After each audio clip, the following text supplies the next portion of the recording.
The Life, Love, and Leadership podcast is a presentation of Marissa Q. Payne International, Dr. James Payne Speaks, and the Foundation for Successful Marriages with Rare Gem Productions. Learn more at successfulmarriages.org. And here are your hosts, the Dr. and the Mrs. Marissa Q. Payne and Dr. James Payne. Welcome back to Life, Love, and Leadership with Dr. James and Marissa Q. Payne. I'm Marissa Q. Payne. And I'm Dr. James Payne, and we'd like to welcome you to this live edition from Relationship Reboot. Woo-woo! Life, Love, yes! Make some noise.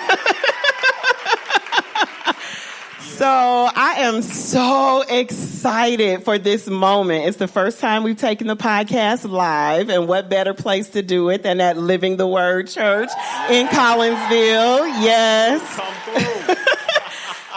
I feel like I'm going to finally get some support. Support? Yeah. What kind of support you need?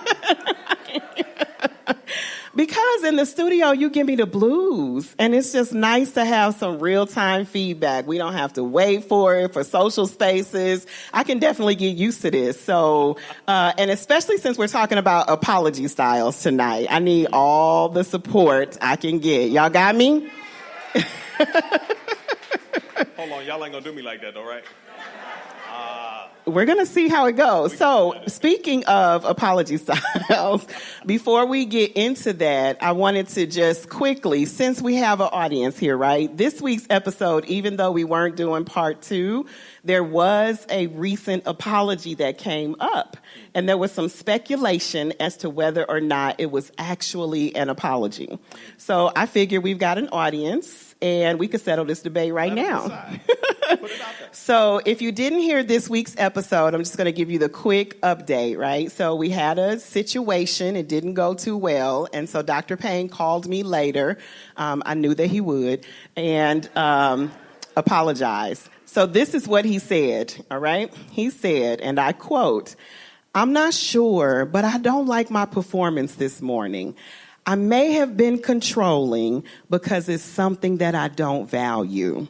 And this was me buying tickets to go see something that I love. Why he cared, I don't know. Because you were spending a lot of money. I care. And I mean, tell the truth. You weren't just buying a couple tickets. Tell it all. Now, if you're going to tell it all.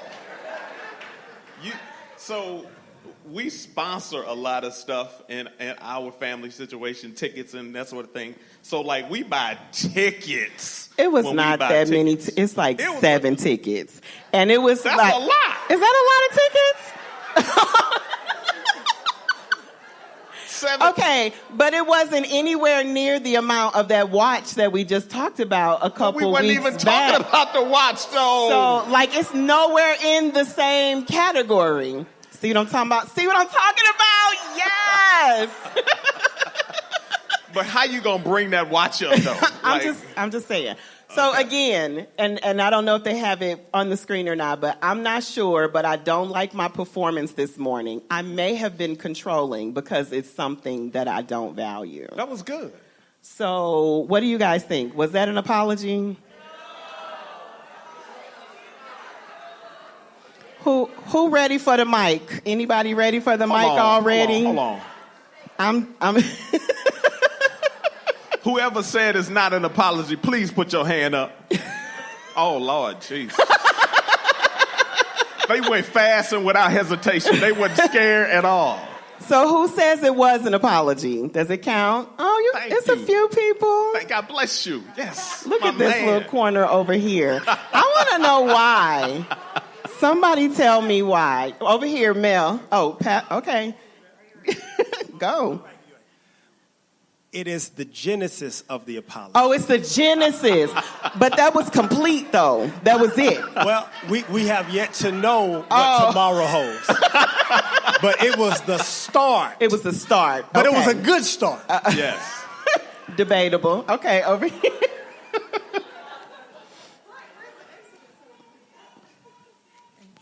Good evening, everyone. I would say, no, I don't think that was an apology at all. It was more of an excuse for your behavior and the way you handled not wanting her to purchase the tickets and the amount of tickets that she was going to purchase. So it was an excuse, actually. Right. So if you're not sure... You know I'm sitting here, right? You know I can see you. Yes, sir. Now that's how come I was looking at you running faces. I want you to understand that that was an excuse, sir. Oh. It was an excuse. Amen. My pastor supported me.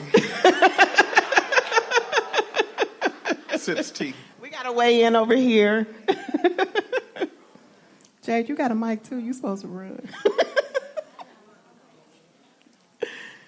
It just sounded like a statement where you expressed how you felt about your behavior. But that was some good acknowledgement, though. That was strong. Like, that was initiative. And It was initiative. And that's why I gave you credit, right? You know, sometimes the teachers, they want to support you. So it's like they give you a little extra credit. you were grading me on the curve. So I graded you on the curve. Appreciate it. Appreciate it. It was he did apologize. One, he let you know that he was in error. When he said, I was in error. I did wrong. Okay. And he stated the reasons why. You want him to be honest. Yes. Let you know, I didn't value that, but that was the wrong for my behavior. Got it was an apology. Thank you. This side of the room got my back. I don't know what y'all... You got me too? They got me too. Yeah. It's the may have, though. Like, did you or didn't you is my question. It's the may have. Which one is it? Okay. I don't like how this is playing out. I don't have the whole room, and I don't like that, so we're going to move on. We are going to move on. I don't like how this is trending. So, we're going to hop to the What's on Your Mind segment. So even though I'm almost afraid to ask you this question, seeing how that just went, but what's going on in that curly head of yours? What is on my mind this week? So this week I have been thinking about Relationship Reboot, basically. And like I said, I'm loving what I see. What I love about this conference is that, there's times when we have marriage conferences and singles conferences and women's meetings and men's meetings and people with left leg meetings. Like, we're always segregating ourselves. But at the end of the day, like, we all have relationships in common. Whether you are coming out of a relationship, you're in a relationship, or you're working to get into one, relationship skills really are universal. So I love that we can, that we're all together and talking about this thing instead of isolating and separating ourselves. No. I couldn't agree more. That's one of the things I love about this conference as well, is it is focused on relating well with other human beings. Yeah. And regardless of whether we're talking intimate partner relationships with mom and them, whatever the case may be, relating well with human beings is important. I love it. Yeah. So that does lead me to a question, though. So I'm looking in the room, and I appreciate it, but when there are relationship-oriented things, there is something that sometimes seems to be missing. Speak on it. The men. The men. No, I see y'all, right? Love you. I know. I'm right here. Yes. Right. But in terms of relationships, typically, you would think that the percentages would be a little more significant because relationships are relevant for all of us. So what's up with that? Hold on. Brothers, I won't let you down. Men, make some noise in the room. It's actually pretty impressive. I won't lie. Exactly. The brothers are here. The brothers are in the building. I think one of the things to be mindful of, though, is men don't necessarily contextualize relationships the same way women do, because we weren't necessarily socialized that way. So, you grew up romanticizing about the day that you would get married. I didn't, but I see where you're going with this. I didn't grow up with relationship consciousness at all. So my whole context of relationship was how much do I got to say or do to advance my cause? To advance your cause. Yes. So catch a girl, get a girl is what we're talking about. Catch a girl, get a girl. Basically. Yes. Okay. I'm still not sure, but at the end of so you got to grow up though, right? You don't stay second grade. No. No. Right. No. You got to grow up. And then there's this divergence between masculinity. And so you have cultural masculinity and you have biblical masculinity. Okay. And so the culture says of us to, gratify our own needs, focus on ourselves, be selfish, don't be vulnerable, don't open up. But then we met Jesus. Mm-hmm. And then we got this biblical masculinity that says be vulnerable, open up, tell the truth, show her your wounds, let her love you to life, and all that good stuff. Okay. And so we have these two worlds that war against each other, this biblical and cultural masculinity. And, so we're working to evolve all the time to bring other men to that level of masculinity and grasping the word of God so that they can apply biblical masculinity.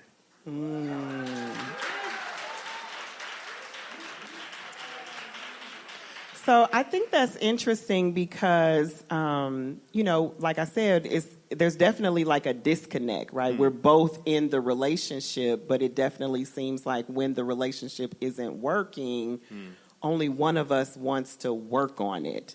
And, I could say that, like, we talk about this quite a bit in our relationship, like, it's easier for you to show up for the fight. Like, you ready to, like, Yeah, I will socialize that way. I will socialize the fight. But then when it's like, I'm like, let's talk about it, you, like, running away. Like, where you going? When you tell me let's talk about it, like most men, what I hear is hold my purse.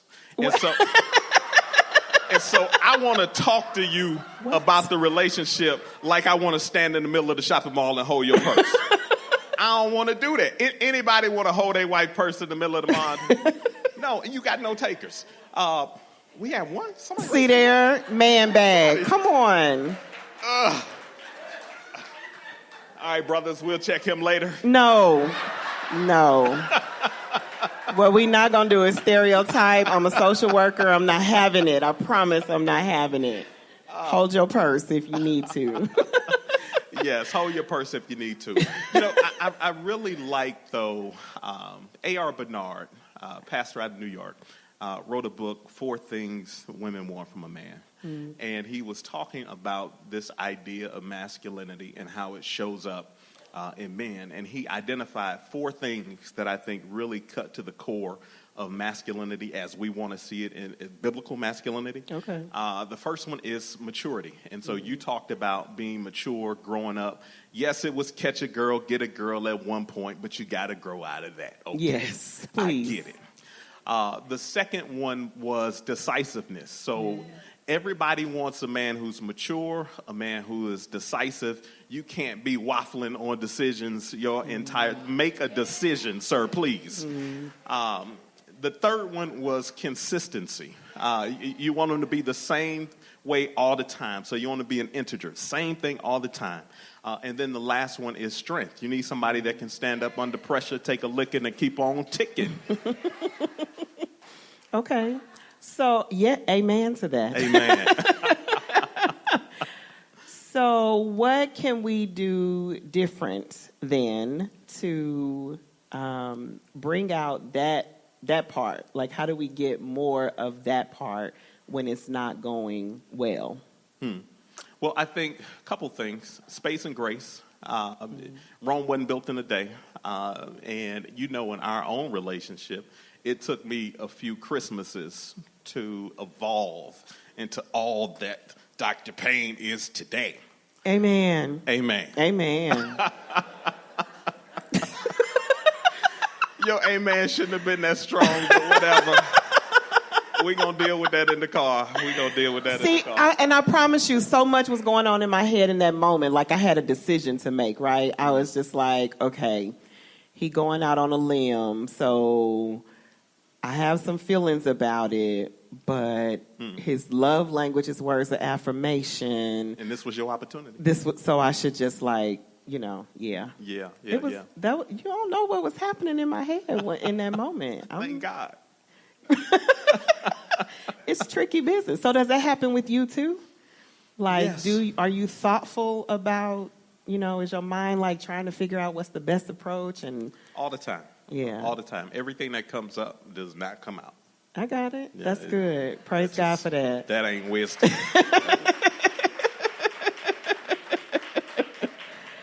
Okay. Yes, that's how we made it, babe. Yeah, I think society is changing, pretty rapidly with those traditional views, but definitely, moms and dads are teaching their young men differently. Girls are not just dreaming about being a bride anymore, that kind of thing. But ultimately, at the end of the day, we're still left with the relationship challenge. And so I think kudos, men and women, singles, marrieds, everybody. We all in here trying to be better. Amen. Amen. Amen. Amen. I love Amen. that. That's what's on my mind. Amen. Amen. Excellent. Excellent. Always good to know what's on that mind of yours. Okay, good. So we want to shift to the We do. next segment. It's interesting, though. Uh-oh. Now, this is the really great part, because I get to, as a producer, it's my job to draw even more out and to challenge them to open up or explore some of the conversations they've had a little more. The fact that this is called What's on Your Mind, and he said what always comes up doesn't necessarily need to come out. It's important to note that you have that moment in that decision to go forward. We don't know what was on her mind. I believe as a producer it would help us to better process what we may be going on in our mind and then how to respond to that to make that better decision. So can you share with us what did actually happen and then how you implemented that to be a blessing to your current Dr. Payne? Yeah, I mean, like I said, I can't remember exactly what he said, but I was just like, oh, I know. I was actually thinking about being smart, alecky, right? Like is that really a word? I don't know, but it's a word in St. Louis. So, he said something, and I wanted to say, have you really evolved? Right? That's what came to my mind. I'm so glad you didn't say that. See what I'm saying? That wouldn't have gone well. I'm the just the first to admit it. So I was just like, have you really evolved? That was what I was thinking. But I was just like, what I know about my husband is I'm here for the fight. Well, no. See, you should have prayed before that came out. What I know about my husband is that he's sensitive is the word that comes to mind, but he's slow to be vulnerable. And so if he has acknowledged something, I need to just all of that right up in here. Yeah. Right? That's right.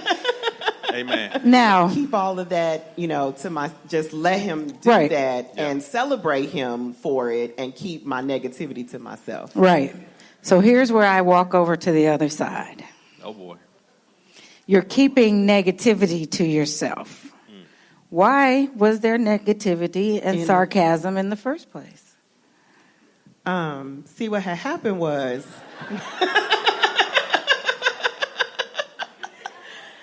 because it's a real life relationship. And yes, he has evolved beautifully. Beautifully. Say that a few more times for the people in the back. Beautifully love this man. And we still working on it. Amen. So, Right. that's why it was there. So in your teaching moment, there is a thought, and then there is a reserve and or a compassion and expanse beyond yourself. Can I be real for a split second? Only for a split. We want to maintain You try it. putting your real life relationship Come on. in a podcast and talk about your stuff. Like, you want to talk about, like, we share a lot, but there's also a lot that doesn't get shared. And don't think that we don't get attacked and like that. We spoke in the car coming today, but there are times when it's just like over this podcast, this ministry that we are doing and trying to do, we get into it over the podcast. And it's just like, that's real. That's right. We are wrestling and in warfare constantly. Absolutely. Trying to save and support other relationships like this right here. It's real. Yeah. No. Yeah, it's real. Right. It's real. So a call to action, though, church family, continue to pray for them as they take a stand for us. Amen. Any questions on that first segment that Does anybody have a question or a comment they want to add for the first segment? We'll take two on this side and this.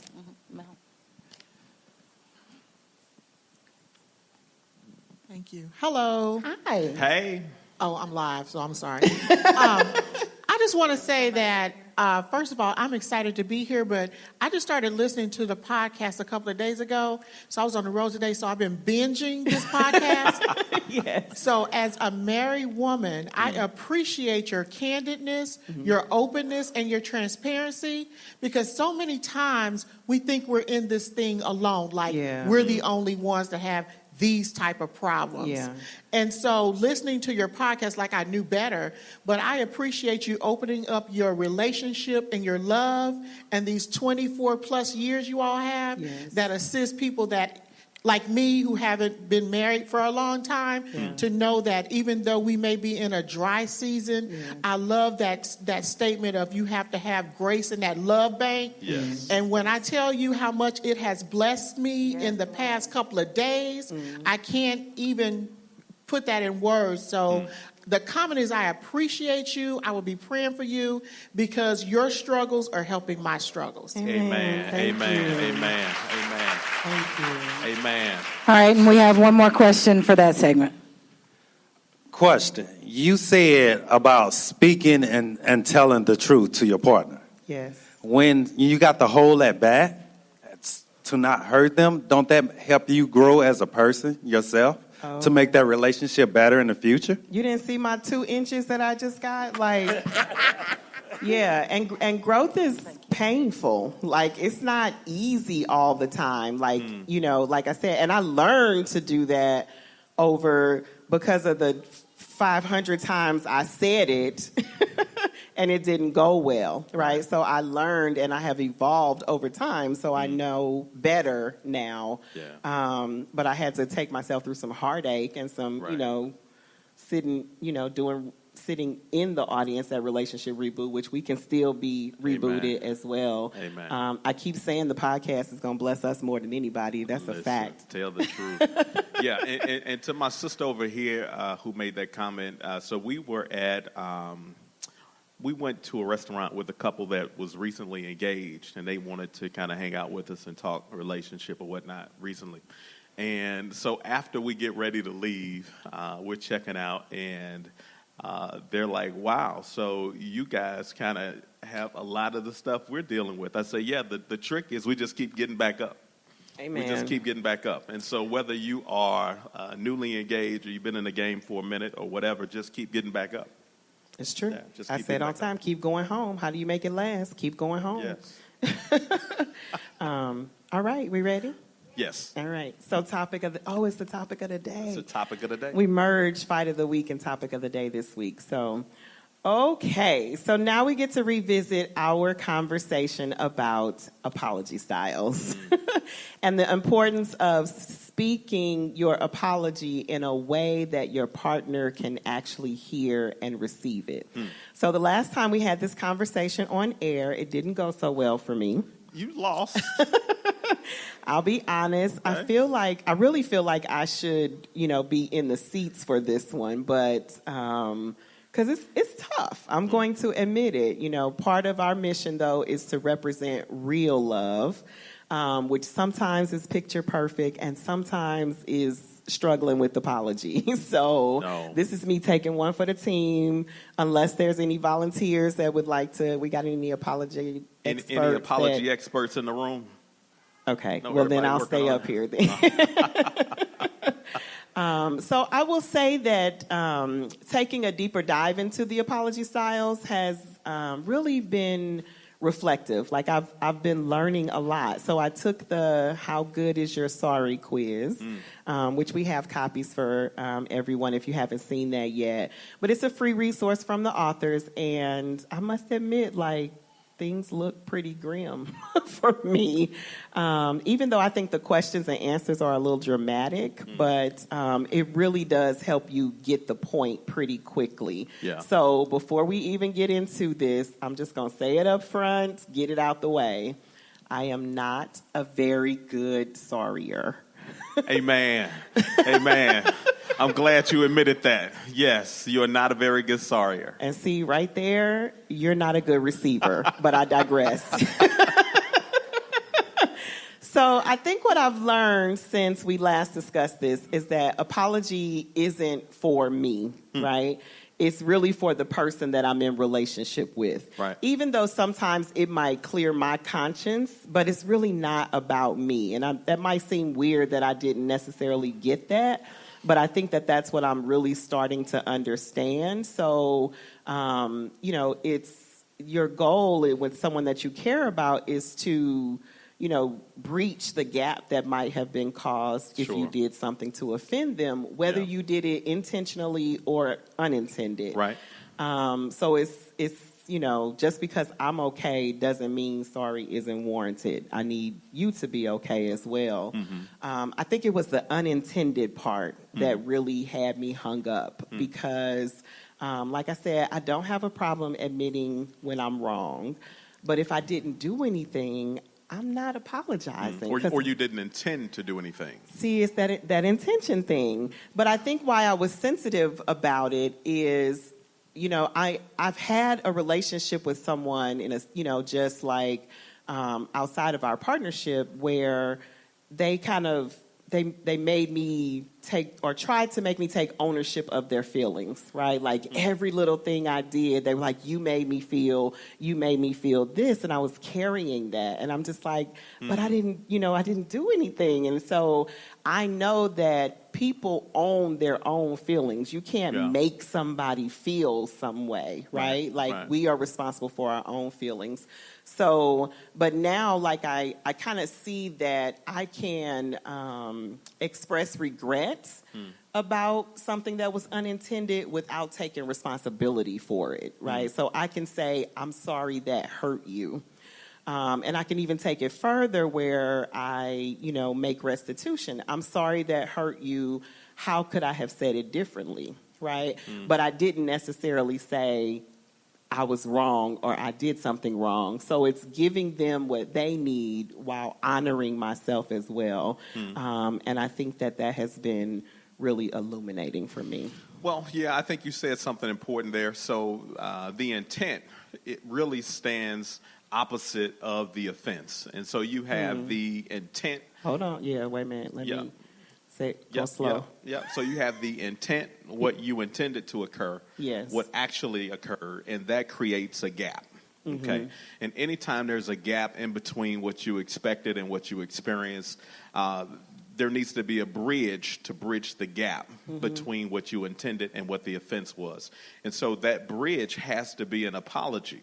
It has to be a genuine apology that they can resonate with and that they can. In their language. In their language. Otherwise, it's like speaking, a foreign language to somebody that they're just not interpreting if you're giving an apology in something that they don't regard or something that they can't receive. But it's kind of like we talked about at the beginning of the show, right? Like, I still, even if I said it in Chinese, I still said it. That's true.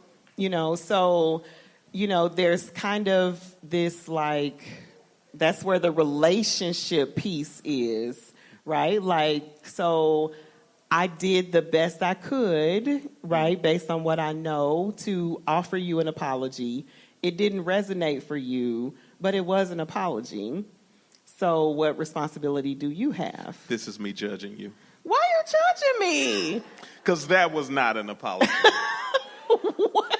So when you go, when you go to the bank, and most people don't deal in cash anymore, but I'm going to use it as an example. And you tell them to break up some money for you, they ask you how you want it back. Yes. And so when you get an apology, it's about how you want that back, how you got to get that back to me. You know what I'm saying? Be quiet.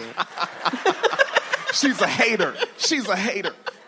So it's about connecting. Otherwise, you're just using words that make you feel better about the situation, but you're not connecting in a way that builds that bridge. See, I'm always wrestling in my mind because just that moment I was trying to see if I could do a real good smack, but I was like, I got this mic in my hand, so I don't know if I could do it. So I decided not to do it, but I really wanted to. I'm sorry. Yes, I hear you. And we're not there yet. Like, what if I'm not there yet? So we know about apology styles. We're teaching about it, and we'll definitely kind of run through it again for those that didn't hear the first episode. But we don't have this language. We don't have that skill yet. So where's the grace? Jay, where's the grace? So, just like the example that we went through earlier, you're like, I may have, I could have, should have, would have. It's the same. That was good. That was But good. you were, I knew what you were trying to say. Yeah. So I gave you credit for it. I appreciate that. But I could have said, I could have rejected it. Yes. But it was an apology, right? But it feels good to be graceful, right? You're not answering the question. Yes, it was an apology. It was an apology, but it didn't speak my language all the way. But I accepted it anyway. All right, that's true. So there's some duality here. Exactly. I want it both ways. Relationship, right? So, yeah. Yes, ma'am. So notice this is great because they're getting that real-time energy, which helps them work through. And I know that you all heard very similar things from the first scenario to this one, right? And it plays out both ways. So where do you go in that? There were a lot of mms on this last part over here, and I just want to get a little bit of feedback to come on and give to them. Hi, don't be looking at me like that, Marissa. I'm like, here we... So you said, number one, you said you're not there yet. But I don't think that that's the case because you just have to decide.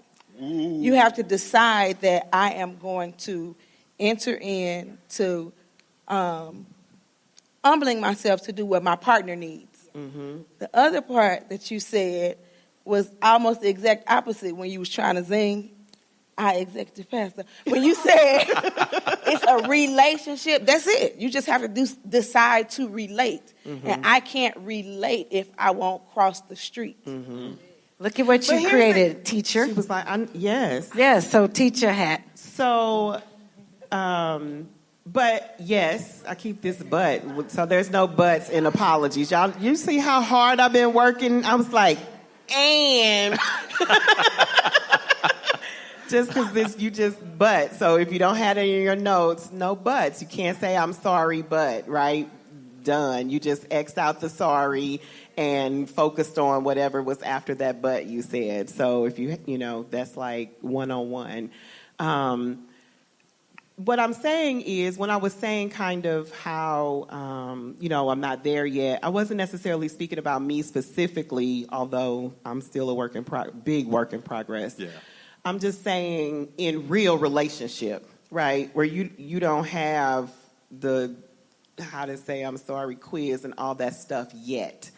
So I'm saying you got to like just kind of dance with each other a little bit, give each other a little bit of grace when you know they're trying. Like the goal of an apology is the sincerity that I'm trying to make this breach.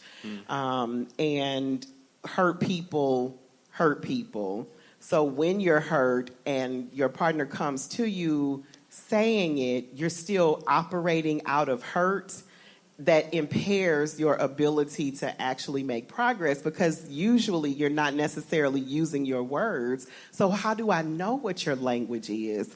You telling me that's not an apology, and I'm like, oh my God, I just swallowed my pride to do this, so you can't be pleased. Right? So you saying that's not an apology, I don't understand what that means because that was an apology and you lucky to have it because I don't normally do that.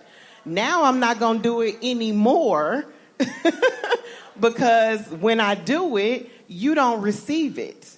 That ain't God. That ain't what? That ain't God. That ain't God. Sorry. Do we have the screen that shows the our apology styles? I'm sorry, girl. You know I can't see you. You need to. Yes. Hi, how are you? Great. Hey. So, this apology podcast hit me like in a real way. Here's why. In a previous relationship, like I'm a discusser, I'm like a word person. So when you had the first podcast where Dr. Payne, you were saying that you like to hear the I'm sorry and the in-depth explanation and all that, I felt you right there. I felt you. Yes. However, when I was thinking back to... Sorry. When I was thinking back to a prior experience, I realized that the other person was trying to apologize to me, not saying the words, but by acts of service, because my love language, one of my love languages is acts of service. So while your podcast hit me in a way, I was like, dang, he was trying to apologize. And I was like, no, I got to hear the words. We got to have a whole discussion. But then I was like, am I wrong? Because now I realized they was trying to apologize, but I didn't receive it. Where's the balance? See? And we talked, again, even though I don't love to kind of generalize sexes, but like we talked about in the first segment about men and you saying they just want their relationship to work but not work in it. When they do show up and do that and get rejected, right? It's like, I'm not signing up for that. It's like holding your purse in the mall. Yeah. No, I'm not doing it because if I don't do it just like you want to, it goes left, and I'm not signing up for that. No, I get it. So I guess there are three things you want to consider when you are processing through an apology. Number one, when I apologize, what do I typically say or do? That's an excellent consideration. The second one is, what hurts me most about this situation? Okay. And then number three, what could they say or do that would make it easier for me to forgive them? So this is like getting to what your style is. Correct. Yeah, got it. No, that makes sense. And so there's really 5 ways, and this is kind of research-based, like Dr. Chapman and Thomas, who did the 5 languages, apology-style languages book, just sort of researched apologies, kind of really those questions to find out, and they came up with 5, similar to the 5 love languages. They weren't necessarily looking for them, but can you review one more time how you get to those 3 things you just said? Some folks were getting a pin out. Yeah, how do the 3 things that you ask to find those out before you? Yeah, so the first one was, when I apologize, what do I typically say or do? The second one, what hurts me most about this situation? And the third one, what could they say or do that would make it easier for me to forgive them? Yeah. And that will kind of lead you to, like I said, your style. So it's either one, expressing regret, right? So that's like, I'm sorry that I have regret or remorse for what I did. The second is accepting responsibility, right? I was wrong. I shouldn't have done that. Sure. And then that third one would be making restitution. So this is where there's some skin in the game, and it's more than words, but you actually take some action to make restitution and make things better. The fourth one would be genuinely repenting, and that's doing a complete 180 and going in the opposite direction of whatever the offense was, and making sure that that's clear with the other party that that is what you're doing. And then that final one is requesting forgiveness. Will you forgive me? Asking for forgiveness. So they're all apologies, right? Yep. They're just our style, our language, how that shows up. And again, depending on your language, I think what we learned when we kind of reviewed our styles is that we actually have a lot in common. Yes. We both prefer accepting responsibility and, as a second, expressing regret. What I thought was funny about yours is that you had scores in all 5. Yes. Just like you said, you won blood and tears and sweat and... That was a joke. That part was a joke. But the facts show that was not a lie, actually.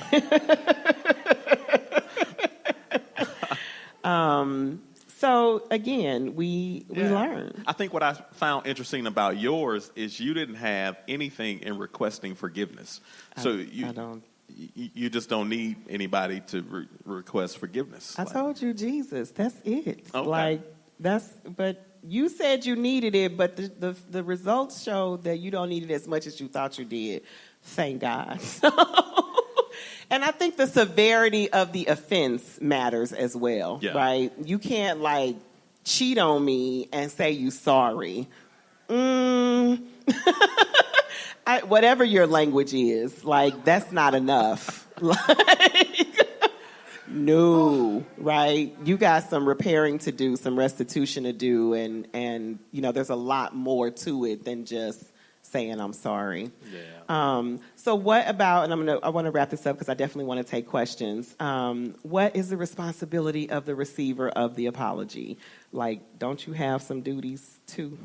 Yeah, so I think the responsibility that comes to mind for the receiver of the apology is to be open to coming to the conversation from a genuine place. Mm-hmm. So trying to leave bitterness and resentment and all those painful expressions that show up in negative ways, trying to leave all that behind so that you can show up in a genuine way to hear the heart and just kind of hear and listen for the heart. We're all human. We mess the words up. But the responsibility of the recipient is to listen, to hear for the heart that's coming through.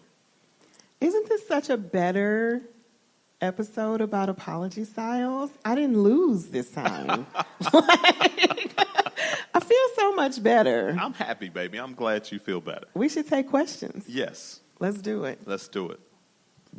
All right, this is where we want to get personal.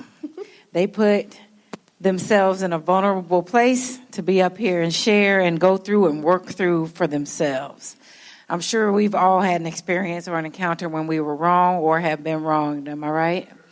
So, a question that you may be experiencing when it comes to apology, receiving an apology, and or working through some of these things, that they can afford you some support and expertise. I love that. And while you're on your way back there, I was thinking about something Sis said over here about the love languages. I think, when we were preparing and talking about this, we all have our ways, like when we're angry and our go-to things that we do, right? So he was saying he gets upset with me when there is division between us. I don't like him to touch me. And he's like, you have to be able to move on. You can't, and we actually saw the relationship between my love language, which happens to be physical touch, and how my apology language, right? So I need you to take responsibility for what you did. Otherwise, you touching me because that's how I receive love. I'm not feeling the love right now. So until you own what happened, I'ma still come home, but you can't just be touching me and stuff because that's how I receive love and I'm not feeling the love.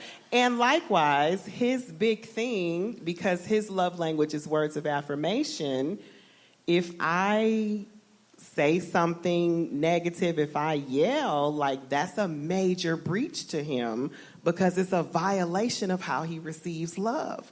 It's the opposite of that. So I have to repair that so that we can repair this. Right. Which I think is really, really fascinating. Yep. Mm-hmm. Question. So what happens when you step on the landmine, so to speak, and one person is seriously, intensely offended? Yes. And the other person is like, I didn't do nothing to you. What are you talking about? So, do you have any tools in terms of, how do you begin to bridge that bill when you don't feel like you did anything wrong, but you have to find a way to make it right with that person, even though you feel like you didn't do anything wrong? Finally, somebody understands me. That's what I'm talking about. That's my life. Yes. Yes. That's where I was saying I was having the trouble with that. And full disclosure, I feel you, Doc Payne. I'm usually the one that's offended. I ain't gonna even lie. That's where I was talking about when the revelation that the apology ain't about me. So I have a nephew who is 5, and I have a 2-year-old niece. Everybody in the world knows that. So my nephew had a sword out that he was playing with, and my niece ran into it. Right? He did not hit her. She ran into it. And so we asked him she was crying, and so we asked him to apologize. And he did not he was like, I didn't do nothing. And he was firm in that conviction. He's just like, she the one ran up on, I didn't, what am I apologizing for? Which is kind of scary, so it might be generational, because he 4 at this time. So I'm just I need to tell my brother.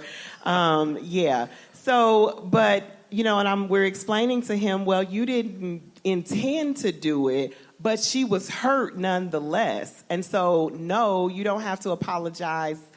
You didn't do that, but she was hurt as a result of something that you had exposure to, and that's what you are acknowledging. And so that's why I was like, wow, the apology isn't about me, because ultimately when you care, you're apologizing because you value the relationship. Yeah. If you don't value the relationship, you don't care, right? So you want to bridge that, and because even if you didn't intend it, there's a trigger, right? That's why I say this thing is relational. Yeah. Because there's, sometimes it's triggers, and it was a trigger that didn't have nothing to do with you. And yet, right, but the soft start, the willingness to say, I'm sorry that hurt you. Tell me more. Yeah. Right? Because then you can open up dialogue and build intimacy to better understand what's really going on. And that's how that ends up getting connected. Yeah. As well as creating a strength and opportunity for that person to grow and heal from that. Exactly. Mr. and Mrs. Payne, apologies are a good thing. Yes. Me personally, I have found in my past that I got to ask the question, who am I apologizing for? Because I made apologies when I didn't want to see this person hurt no more, and I didn't do nothing. But in the long run, if you think about it, I'm hurting myself. So how do that work? Honor yourself by apologizing for something that wasn't yours. Yes, sir. Yes, ma'am. Now, see what I'm saying? The men in the building understand me. Okay.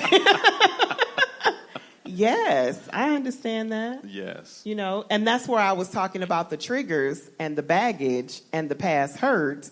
Then you're in a relationship with someone who feels like they're apologizing for something they didn't do. And it's just that's your stuff that you bring into the table, which is when you have to do your work. And you may or may not be ready. Yes. So, we have 2 more questions. The question I have is, because I deal with this whole forgiveness piece quite often in relationships in general, how many times, again, let's assuming, and this is a pretty good close to reality, where there's changed behavior, there is significant steps towards reconciliation. How many times and how long does a person have to ask for forgiveness or to apologize for the same thing?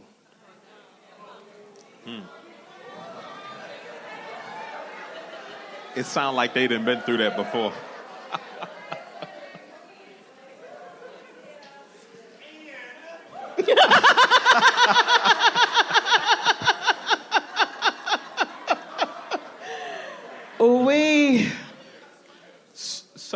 So I'll say this. I don't subscribe to a certain.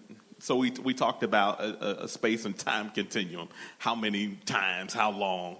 I don't necessarily subscribe to the space and time continuum there. What I will say is you should never feel as though you are incarcerated by what you did. So if you have apologized, expressed genuine regret, and you have done everything that you can to build that bridge, at some point you have to release and cross on over to the other side, whether the other person wants to come or not.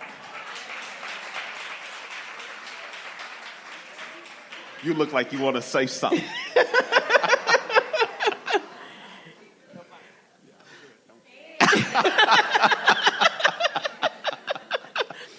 Progress, not perfection. So that's what I say to that. In relationship, right? A relationship that you value in marriage, it's how to build a love that lasts, that you see progress, not perfection. Yes, I agree with everything that you said, and I know that it takes time. Definitely. Depending on the breach, right? It's difficult for you who didn't have to sit through what you took me through to say how long it takes me to get through this. Real talk. And yes, I got to do my work, right? And you took me through some stuff. And so that may take some time. And we have some good days and we have some bad days. It's a little like grief. I used to call them, good grandma days or I'm just having a bad grandma day. When I lost my grandmother, I still have bad grandma days 20 years later.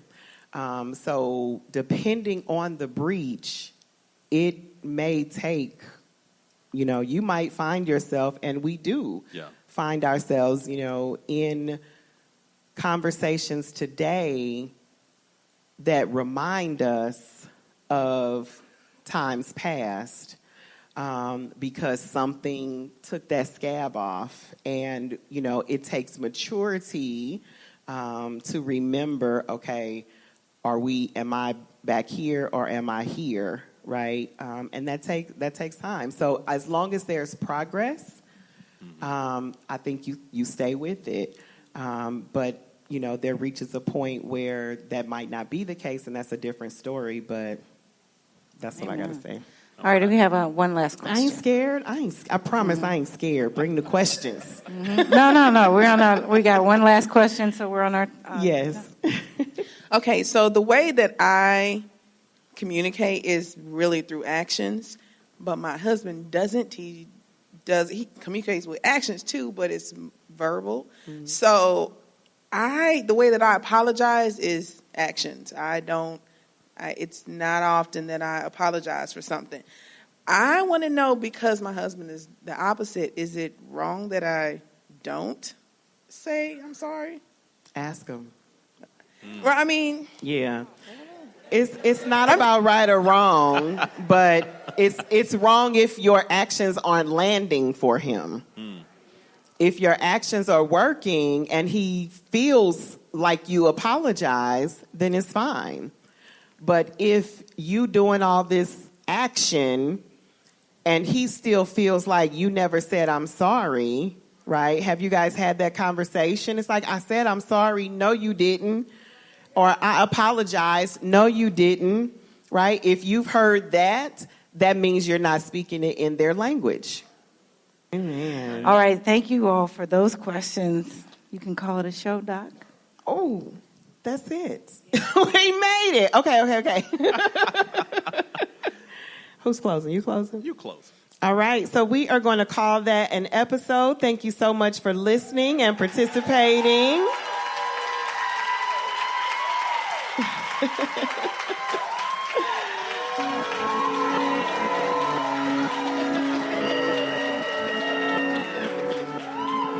I guess there's nothing else to be said. This is Life, Love, and Leadership.